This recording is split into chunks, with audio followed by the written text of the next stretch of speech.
Looking at our world from a theological perspective. This is the Theology Central Podcast, making theology central.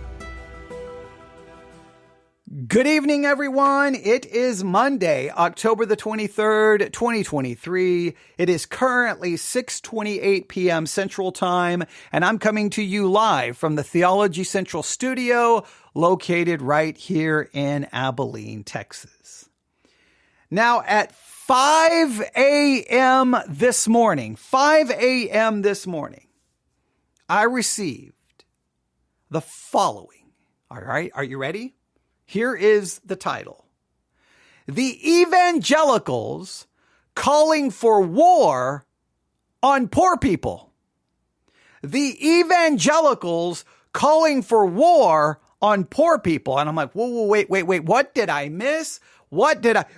Wait, when did evangelicals declare war on poor people? The evangelicals calling for war on poor people. When did they start calling for it? Did they declare it? Where is this war being fought? What did I miss?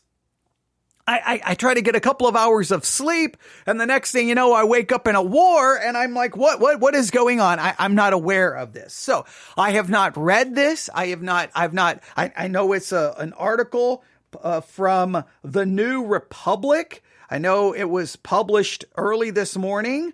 I know very little. I know it's 1, 2, 3, 4, 5, 6, 7, 8, 9, 10, 11, 12, 13, 14, 15, 16, 17, 18, 19, 20, 21, 22, 23. It looks like 24 paragraphs. I know there's currently 914 comments underneath it. I don't know what we're about to find. I don't know what we are about to discover, but we're going to take a little bit of time and work through this. Obviously, there's no way we're going to make it through all of these paragraphs. So you can probably look this up online. The evangelicals calling for war on poor people. All right. I don't really know what's going on. I must have missed this, but I thought we would at least explore it together in real time. So you know what that means. Real time, I don't know we're getting ready to find. It may be something of great value, may not be of anything of great value. But see, here's the danger. When you have a microphone in your home, right, and you have a studio here, guess what? Then at any point, I can just say, you know what? I'm going to look at this. I can either look at this and spend an hour looking at it myself, then going live, that's 2 hours of time, or I can just use the time when I'm looking at it to talk about it live on the air. And then if we need to flesh something out or add something to it, we can do that later. And then you get 2 programs. And then if I don't have to do another one, then you got it in real time. So I don't know. You can talk about the pros and cons of it. Okay. But here we go. The evangelicals calling for war on poor people. All right. Underneath it, there's a picture. Everything's kind of in a purple color. It looks like a huge choir. Then there's all of the orchestra. Then there is and then you can tell there's a giant screen above it. You can see barely the words, "How great is our God." There's someone up in the audience with his hand raised. You see the large American flag. You know it's got to be a church then, right? Unless it's my church, since there are no American flags in my church or anywhere on the property, because there never will be. But that's a whole different story. And there's a bunch of men in suits standing on the platform, and they're all singing. And then underneath that photograph are these words. First paragraph. A God who does his best work in the dark hours is integral to the story of American evangelical Christianity. They're saying, so what's integral to the story? An integral part to the Christian story is this idea that God does his best work in the dark hours. When things are at its darkest, that's when God shows up. When things look hopeless, that's when God shows up. When things look helpless, that's when God shows up. Do not lose hope in the darkness. Do not lose hope when it appears all is lost, because God shows up then. I can almost preach it. I've heard those kinds of sermons. They say that's an integral part to the Christian story, the Christian narrative. Now, you can tell me whether you agree or disagree with that sentence, but let me read it again. A God who does his best work in the dark hours is integral to the story of an American evangelical Christianity. The stuff of country music songs and conversions and roadside motels, Jesus tends to come to people at their lowest and loneliest. Do you think that's an integral part to the Christian story? God shows up. This is not just true of country songs. This is just not true of someone in a broken down motel on a highway at 3 a.m. You know, they're alone and they walk into this hotel. They're at the bottom of, their life. I mean, they've hit rock bottom, and there's a Bible on the nightstand, and they pick it up and read, and they're converted. Those stories do kind of show up in that kind of setting, right? Jesus tends to come to people at their lowest and their loneliness, loneliness, right? When they're at the loneliest part of their life, right? Right? Okay. I could go into a lot of different directions right here, and we could have a deep philosophical discussion here. All right. But okay. So when people are at the lowest and their loneliest, right? The only problem is that some of God's most pernicious modern day apostles understand this all too well. So the problem is with that narrative, whether we agree with it or disagree with it, whether we think it's a good thing or a bad thing, some of the most pernicious modern day so-called apostles also understand this narrative. At a time when fewer and fewer believers are going to church, it is consumption in these dark times that illuminates a deeply antisocial shift in evangelical Christian beliefs. All right, we got to take this apart. I don't know exactly where they're going. So they're putting forth the idea that there's this narrative within Christianity that God shows up in the darkest hour, right? When we're at our lowest and our loneliest, that's when God shows up, right? Lowest, loneliest point, God shows up, right? It's not just stuff of country songs, but this is the story of Christianity, okay? The only problem, they claim, is that some of God's most pernicious modern day apostles understand this too well. So they're like, obviously, I think what they're going to try to paint a picture of is this reality that's kind of interwoven into the Christian narrative. I'm always saying this reality, this idea that is woven into the world of Christianity. There are those who may take advantage of it. Okay, now let's pivot. Then they say, at a time when fewer and fewer believers are going to church, that seems to be a documented fact. Fewer and fewer people are going to church. More and more people are not going to church.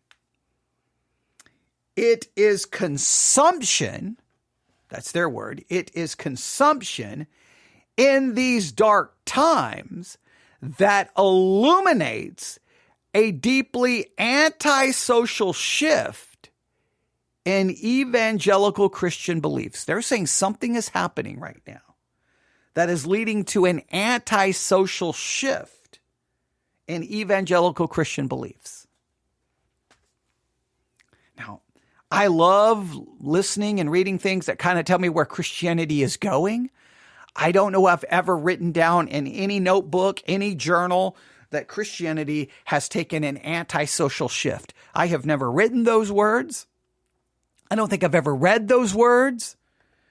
I have kind of argued an opposite, that I think Christianity is not taking an antisocial shift. I think Christianity is realizing fewer and fewer people attending church. How are we going to get them back to church? What do we have to offer? Well, teaching is, does anyone really need to go to church to get the teaching? In our current situation, people can just go online and get all the teaching they want. They can read everything the church fathers ever wrote. They can read every commentary. They've got Bible studies. They've got devotional material. You could spend the rest of your life and not even begin to consume all the stuff that you could consume as a Christian. So churches really can't compete with that. They can't really compete with teaching. So I feel that Christian church has taken a pro-social shift, and they're saying you need community. You need this socialization. You need it. You need to come to church for meeting people and socializing and community. They're saying that during these dark times, it's during these dark times that illuminates a deep antisocial shift in evangelical Christian beliefs. My philosophy seems to be going in a different direction to theirs, but they've got to explain what they mean by an antisocial shift. Maybe they're right. I don't know. Are you ready to find out? Let's see if we can find out. Are you ready? Here we go. Let's see if we can find out. Here we go. Chief. This is the second paragraph. Chief among the new doctrines. They say that there's a bunch of new doctrines. All right. I'm going to check something really quick, here. I just want to make sure everything is good here. All right, good. I think we're good. All right. Chief. Now this is they saying chief among the new doctrines. So they say there's a list of new doctrines, and chief among them is the idea that God rewards seeding, that is the sowing. So seeding as seed, right? Seeding, that is the sowing of financial donations to churches or favored online preachers with a material harvest in return. Now, I don't know why they're calling this a new doctrine. This is an old doctrine. You need to plant your seed in our ministry. You need to sow in our ministry. And as a result, you will reap a material harvest. In other words, you are going to be blessed materially based on the seed you plant into ministry. If you plant and sow a seed, you will reap a benefit materially. I don't see that's a chief new doctrine. I think that's a ever-present old doctrine. So let me see where they're going with this. And what does that have to do with an antisocial shift? Let's see. And what does that have to do with a war on poor people? I don't know. Inquiring minds want to know. So let's follow this narrative. Here we go.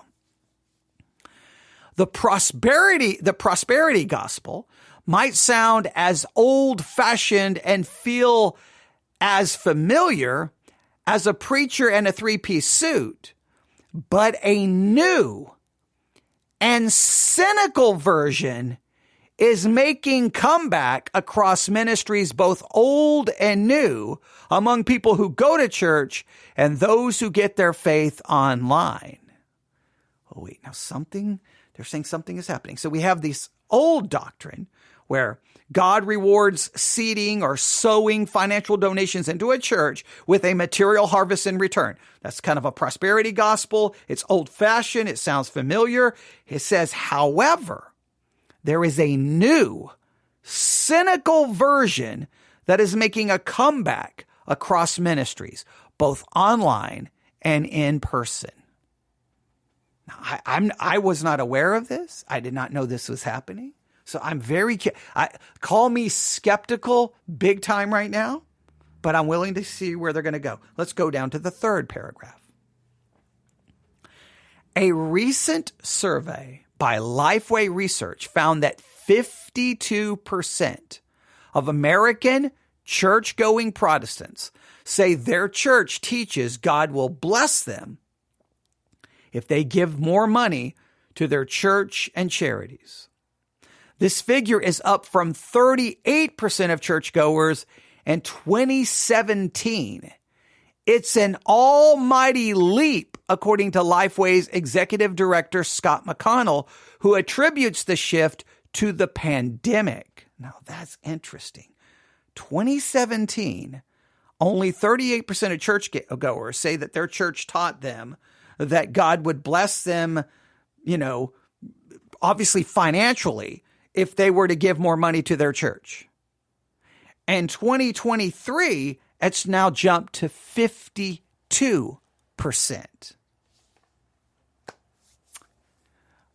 Now, I don't know where the article is going to go. This is just me speculating here. Pandemic happens, causes some financial upheaval in many churches. Church attendance is declining rapidly, according to most studies. I think I've seen a few try to argue against it, but most seems to say many churches are in a free fall, not a free for all. They're maybe in a free for all, that free fall, and a church attendance is just plummeting. and nobody knows where it's going to end. So many canceling services, et cetera, et cetera, et cetera. So if a church attendance is in a free fall, people in the church are in a free for all. Okay. But you get the idea. Church attendance is plummeting. You come out of a pandemic. That's going to put some financial stress upon many congregations. So is there a possible coincidence that all of a sudden 52% of people are saying, hey, I go to church. You know what I'm hearing? Seed.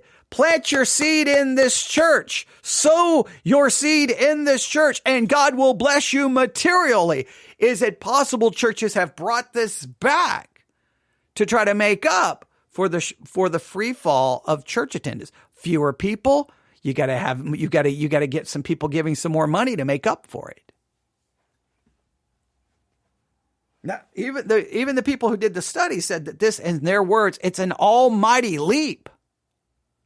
And he attributes the shift to the pandemic. The COVID years, he said, had a real effect on the way many believers see the relationship between their faith and their personal finances, both positively and negatively, he told the New Republic. There was a lot of frustration just on the financial side, whether people were out of money or they couldn't really spend the money they had on what they wanted, largely in the form of stimulus checks. They didn't feel very prosperous. So he says he's attributing it to, hey, people didn't feel very prosperous. They had some financial issues. So they kind of maybe considered differently their view of money and church and money and faith and how the two work together, didn't work together. I think that I'm not going to discount that or dismiss that. I just think if church attendance is plummeting, what do churches do financially? What do you do when you look around and you're like, well, this is the money we used to spend. We're not going to be able to spend that anymore. Things have to get cut. Positions, programs, right? So but let's see where he's going to go. Let's go to the next paragraph. It's a discontent that cuts across religious lines. But with so many pastors and congregations forced to endure what they experienced as government restricting their ability to attend church, these resentments were often magnified among the faithful. In the return to normal life, McConnell believes that the inflation that followed left a lot of people with the sense that even if they've done well, they don't feel as in control of their finances. Enter the church, and more specifically, preachers who specialize in the health and wealth form of faith. Quietly, outlets such as television channel INSP, all right, that's Inspiration Network, the rebrand of Jim Bakker's PTL television network, have become a fixture in the top 20 highest rating channels in the nation, with viewership increasing 1,171% since 2010. The network that runs John Wayne films by day and Joel Osteen sermons by night has gained a foothold in American households. Okay, man, something's going on that I'm not familiar with. So some of these more faith-based channels are now in the top 20. I got to read this again. Hang on, I got to read. In the top 20 highest rating channels? What is going on? So the Inspiration Network, which is just now INSP, if you ever look at the Inspiration Network, it's available. I think it's available on DirecTV Stream now. It's available on some other streaming platforms.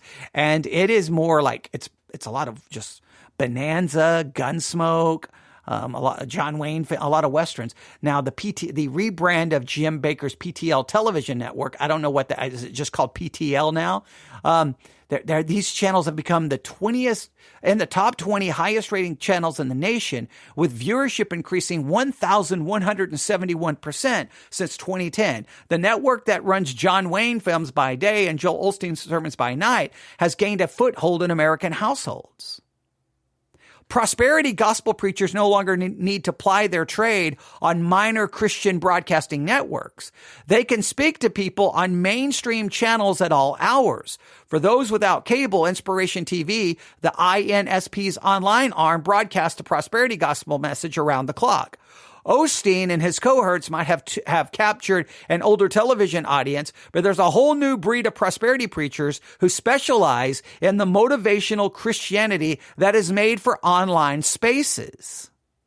So it seems what they're attributing this to, why so many people now are going, hey, my church teaches, over 50% now are saying, hey, my church teaches me if I give, if I plant the seed, if I sow the seed, I'm going to be materially blessed. They're attributing it to it that the pandemic had a profound impact. And it seems they're also attributing it to it that these new rebranded Christian television channels are now in the top 20 of highest rated channels, and more people are watching, so more and more people are learning this doctrine. That seems to be the direction of their hypotheses here. I would have never guessed those channels are that popular. I never would have. I wouldn't have guessed that in a million years. I don't think I would have guessed that in a billion years. Okay, something's happening. Once again, this may demonstrate, this is important, the decline in church attendance does not necessarily demonstrate a lack of faith or spirituality. See, I think some maybe who are liberal, progressive, or who are not Christians say church attendance is declining because Christianity is dead. This is the end of Christianity. People are become more secular. They become more material. I think maybe they're just changing where they're getting their faith. But if they're getting it from these people, then that's a frightening thought. Let's see where this is going to go. For all of its certainty, social media algorithms favor muscular Christianity. That's interesting. Do they? Do social media algorithms favor muscular Christianity? And can someone tell me what muscular Christianity is? Because I must have missed that. I don't know. During the pandemic, when people couldn't go to church, the preachers who had the online infrastructure in place to broadcast sermons and accept donations found a whole new audience, members of mom and pop churches who had nowhere else to go. Those who ended up getting their Christianity from Facebook rather than the pulpit found it all too easy to fall down into some extreme theological rabbit holes. And without anyone to bounce new ideas off of, they had no mooring. There was no congregation to moderate radical ideas. Okay. So they're saying what happens? The pandemic occurred. So then people started going online and they found some way. The algorithms directed them towards that kind of content. Now, this is where I've tried to say for 9,000 years, why is it sometimes that it's the charismatic, word of faith, prosperity, crazy theological cuckoo for Cocoa Puffs nonsense, where they seem to always have the infrastructure and they use technology to get their message everywhere. And there's other churches that may have decent doctrine, decent theology, good teaching, and guess what they do? They don't use the technology because they're either too lazy to put forth the effort or don't seem to care about the people out there who are being fed lies. All they seem to care about in some cases are the people in front of them. And that's wonderful and great that you care about the people in front of them. But what about the rest of the people who are being led down some weird theological rabbit hole where they're now giving their money to an absolute heretical word of faith or prosperity gospel? Well, you're sitting around going, well, it's not my problem. Not my problem. Well, do you have a church building? Do you not know how to speak? Okay, do you own a computer? You should find some way to get your content online. Why? To combat it. And you should use everything you have available to. I don't understand church's mindset they don't want to do anything. They don't want to try. I say it all the time when I drive past church building after church building after church building. And you look at these church buildings. There's a new one not too far from me. It's a Church of Christ. If I get on the highway, the first thing I see is CrossFit. Then I go a little ways, and right when I get ready to go over the overpass, there's a brand new Allsup's Hey, if you ever in Texas, you got to stop by Allsup's and get a burrito. Okay, but I digress. There's an Allsup's on the left, and on the right, there's this brand new Church of Christ building. It's a beautiful looking building. It's an amazing building. But if you drive past that building, it's empty over and over and over. And I'm like, so what are they doing with that build? They got this brand new building. I don't know how much, probably over $1 million to build the thing. But you could be broadcasting all day long. You probably got a staff. Sometimes it's the big churches who do so very little with what they have, with the resources available to them. Well, who's going to combat the nonsense? They're saying the pandemic drove people online. Then when they got online, algorithms drove them to a certain kind of Christianity. Then they fell down a theological rabbit hole. And now a majority of Christians are saying that they're being taught that, hey, if I plant this seed in this ministry, I'm going to be materially blessed. And they're saying that that's a dramatic jump, when it was used to be only like 30-something% of people believed that or were taught that. Something is going on. Let's see where they're going to take this.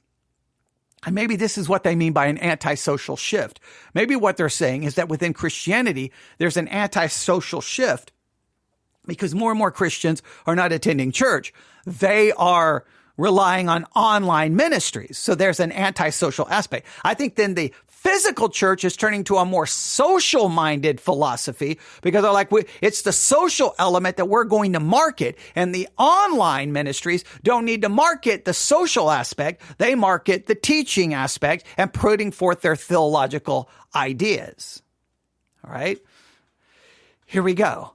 Scott McConnell believes that the bombardment of new ideas has disrupted conventional Christian teachings. We have access to so much knowledge and so many information sources, he says, and unless believers are intentionally returning to the Bible, few have the time to check their credibility. Here, proponents of the prosperity gospel, whether online or on television, can speak from both sides of their mouths. For the well-heeled, success is an obvious reward of faith. For the disadvantaged, a God who is looking after them in this life as well as the next dangles a golden carrot at a time when social mobility is becoming harder to come by due to increasing inequality. This might go somewhere to explaining why the Lifeway study of church-going Protestants found that most likely to agree that God will bless them. So now most church-going Protestants will now agree that God will bless them if they give money to the church and charities. Are most commonly found among the demographics who felt the economic downturn most acutely. People ages 18 to 34, 81%, 35 to 49, 85%, and are more likely to get on board with a God interested in prosperity than people over age 65. African Americans, 86%, were more likely to get on board than whites and other ethnicities. But while the prosperity gospel speaks to the groups who are experiencing the worst of times, it's also being weaponized by some of the most right-wing elements in conservative circles in a form of retribution. Oh, this is interesting. So, this is an interesting development. People aren't going to church, so they're going online. They're going online for some reason. They're being driven to these very prosperity gospel-minded people because many people are feeling the difficulties of their financial situation. Then in a sense, they feel hopeless and helpless. And then they're being told, if you're feeling hopeless and helpless and you're in a dark place, here's what you need to do. Demonstrate that faith right now and go plant that seed. Send that seed, sow into this ministry, and then God will bless you. Now, there was been times in my life when I was in the military. I was still relatively young Christian, and Christian television was, there were Christian television channels on all the time. And a lot of times because of the hours I worked, I was always up overnight. And I remember one night watching one of them and I was just watching it, and I don't remember who it was. And they were just preaching this like, man, if you're having trouble financially and you just trust me, God wants to help you out. But for God to help, you have to give. And I'm just going to be honest. I never did it, but I was very tempted to pick up the number, pick up the phone, call the number, and try to give whatever money I had, $5, $10, because I was an airman with almost no pay. I had a family. I was like, I was trying to make it, and it was like, It's hard to survive. If you're in the military as a young airman and you've got a family, it's hard to survive, right? It's hard. And so I was tempted thinking, man, if I could just give a little bit, then maybe God would bless it. But somewhere my reason kicked in and I'm like, this is the most ridiculous thing I've ever heard. But he's saying, so on one hand, you got that going on, but on the other hand, you've got those on the right who are weaponizing this concept. And a form of retribution. I'm just going to read this quickly. It says, in May, Jason Matera, Mattera, or Matera, I don't know how you would pronounce his name. I'm not familiar with this individual. The son of Joseph Matera, one of the most influential modern prophets of the New Apostolic Reformation. Oh, wait. Okay. Those who know the NAR, you may know this person's name. If I'm mispronouncing it, please forgive me. Jason, Mattera, Matera. All right. Maybe Matera. I don't know. Jason, son of Joseph, one of the most influential modern prophets of the New Apostolic Reformation, which emerged from the Pentecostal charismatic tradition that is sweeping all of evangelical Christianity before it wrote a piece outlining a new direction for prosperity theology. In the article titled, A Biblical View of Work and Welfare, Matera Jr. opined that while Christians should help to alleviate poverty, they are not under any obligation to help indolent bums. Such people, he added, are not entitled to our generosity. Wow. While the concept of prosperity gospel has always held some latent hostility to the poor, that your circumstances belie a lack of faith, or at least that you're not doing it right, this view highlights an escalation of prosperity gospel thinking that says the quiet part very loud. So I'm going to read this again. We need to do a little research here. Jason, Matter, son of Joseph, Matter, one of the most influential modern prophets of the New Apostolic Reformation, which emerged from Pentecostal Christian tradition that is sweeping all of evangelical Christianity before it, wrote a piece outlining a new direction for prosperity theology. The article is entitled, you may want to look this up, A Biblical View of Work and Welfare. Junior opined, while Christians should help to alleviate poverty, they're not under any obligation to help indolent bums. Such people, he added, are not entitled to our generosity. Is this the beginning of a war on poor people by some within the Christian world? Or I don't know. There's a lot going on here in this article. Now, what I'm going to do is I'm going to leave it there for you. Do you see any of these changes? Do you see more and more Christians believe that, hey, if you give, God's going to give you back materially? Do you see more and more people who are dropping out of church but are following theological rabbit holes because algorithms are directing them towards more prosperity type preaching? And do you see among maybe those you know who are associated with the New Apostolic Reformation that they're having a more antagonistic and almost a attack on those who are poor? Do you see any of these things happening within Christianity? I always like to see where Christianity is going. So we're going to utilize this. I'm going to keep this article. If you would like a copy of this article, email me newsif@yahoo.com, newsif@yahoo.com. I will send it to you. I told you there was no way we're going to finish it. I'm just going to stop it right here where it begins to describe this new war. I need to figure out how to pronounce this man's name, Jason Matera, if I'm saying that right. Matera, I don't know. Matera, I don't know. Have no idea. It's a name. Names rarely follow any rules.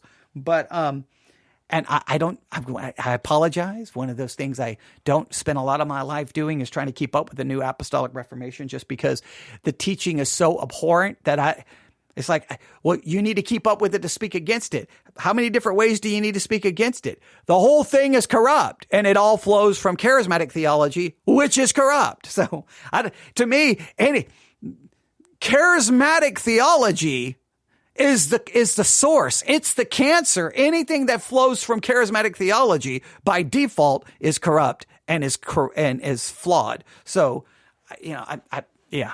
There you go. I mean, you can pursue and speak against that stuff for 50 hours a day, but unless you can convince people that charismatic theology is wrong at its core, you'll spend your forever trying to fight against it. So I don't know, but we'll get back to this. I just thought I would at least bring this up. I'm curious to kind of see where this goes. We can track this and see if this article, is it on to something? Is there something going on within the Christian world that I'm not familiar with? Is there those now within Christianity who have a very antagonistic view towards the poor?